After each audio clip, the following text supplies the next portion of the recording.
जय शिवराय. आज निघालो कोल्हापूरला. महिन्यातून एकदा ट्रिप असते. सकाळी निघायचं आणि संध्याकाळी परत मुंबईला यायचं. 1 तासाच्या मीटिंगसाठी आम्ही मुंबईवरून कोल्हापूरला जातो. हॉटेल ठिकाणं आमचं सगळं ठरलेलं असतं. सकाळी 5 वाजता निघालो. नाश्त्याचं हॉटेल ठरलेलं असतं अमृता गार्डन. कोल्हापूरमध्ये जेवणाचं हॉटेल पण ठरलेलं असतं. गोकुळ हॉटेलला जेवतो आम्ही.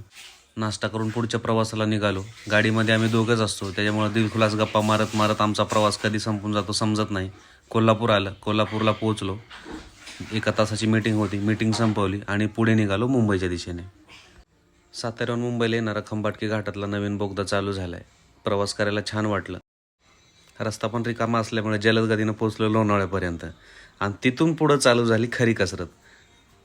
लोणावळ्याच्या घाटात टँकर पलटी झाल्यामुळं खतरनाक ट्रॅफिक जाम होतं. खूप प्रयत्न करूनही 3 तास अडकलोच. 3 तासानंतर असं झटपट निघालो. खूप भारी वाटलं. कोण कोण ट्रॅफिकमध्ये अडकलं आहे कमेंट करा. मी तर लवकर निघालो आणि असं वाटलं आता मी एकटाच मुंबईच्या दिशेने निघालो आहे. ज्यांनी ज्यांनी ट्रॅफिकमध्ये रात्र काढली त्यांच्या संयमाला सलाम.